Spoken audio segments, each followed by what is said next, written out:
নমস্কার বন্ধুরা, আজকে আমরা নিয়ে এসেছি একটি মুখরোচক খাবার যার নাম কাঁঠালের বড়া। প্রথমে আমরা কাঁঠাল থেকে রুয়া বের করে নেব, তারপর কাঁঠালের বিচি ছাড়িয়ে নিয়ে রস বের করে নেব।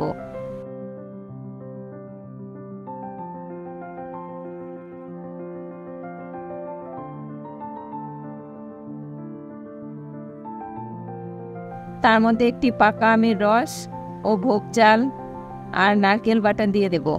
একে একে পরিমাণ মতো আটা, লবণ, চিনি, দুধ ও সুজি দিয়ে ভালো করে মেখে নিয়ে কিছুক্ষণ রেখে দেব।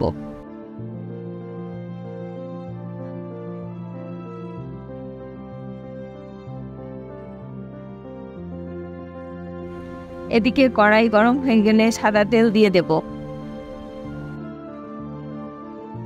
তেল গরম হয়ে আসলে কাঁঠালের ব্যাটার চামচ দিয়ে অল্প অল্প দিয়ে দেব।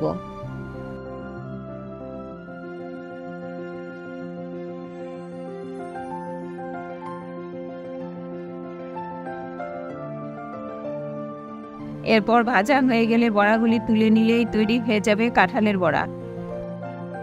বন্ধুরা, আপনারা বাড়িতে বানিয়ে চায়ের সাথে খাবেন, দেখবেন খুব ভালো লাগবে। বন্ধুরা, রেসিপিটি ভালো লাগলে ভিডিওটিতে লাইক ও কমেন্ট করবেন, চ্যানেলটিকে সাবস্ক্রাইব করবেন।